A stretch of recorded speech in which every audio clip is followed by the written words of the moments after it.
Hello, my name is John Ogden. I'm the Senior VP and General Manager for NetSmarts. Today, we're going to walk through Episode 2, Unleashing Your Business Potential, the Power of Outsourcing IT Resources. So why would you consider outsourcing?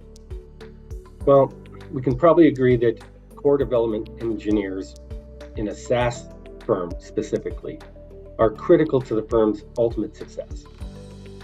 First off, the core dev team is usually a full-time employed team, and their plates are full, right? There's no bandwidth left.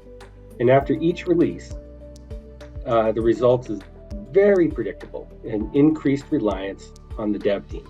So let's walk through the scenario. You have your MVP, marketing promotes the new product release, which in return increases the prospective client pre-sales, which has a demand on frequently asked questions, which is usually technical in nature and reverts back to the core dev team having to answer those frequently asked questions. So then sales occur, and lo and behold, increased technical onboarding is needed. So the core team has to manage the onboarding of new clients, and the sooner the better, the faster the better.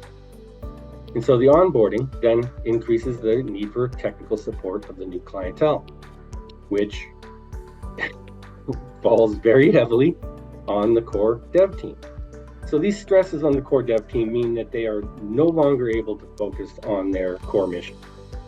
So, why is outsourcing IT resources coming into play? This is where it happens. You can scale the team members rapidly, 2 weeks, for a short period of time. So if you can shorten the dev cycles by scaling your team for, say, 6 months, that's where the savings are. It's not the, saving $20 per hour on a remote resource versus a domestic. That is not where the savings come. The savings come from shortening the cycles, because you're talking about the entire payroll for the company. And if you can shorten it 2 months to release again, that's the entire payroll times 2 months. So that's where the savings come in. So let me give you another sort of analogy. Why would you buy an RV when you're only going to use it, say, once every 3 years? And then you have the storage and maintenance fees and everything else. You wouldn't, or you shouldn't, right? You can just rent it. Even if it seems expensive for that short period of time, it is much cheaper than the alternative. And also, you might need a small one time and a huge one the next time, because you're bringing the entire family. So you don't know what the requirements are. So the same thing with a skilled IT development remote team. You can tailor the needs of the skills to the needs of the requirement and just rent it for the short term. Preserve the core team's mission and outsource the rest when appropriate. Scale the team to address the increased dev stress with frequently asked questions, onboarding, user support, internal operational technical requirements, because as soon as you have new clients, you need to track and bill and do collections and so on. All of that initially falls on the technical team.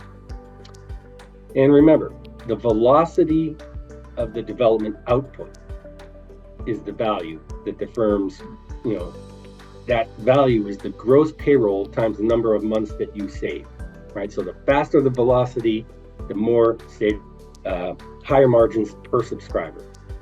So it's a big number, and it's the difference between profit and loss for a SaaS firm. Thank you for today. That short lesson. We'll have episode 3 coming up soon. Thank you.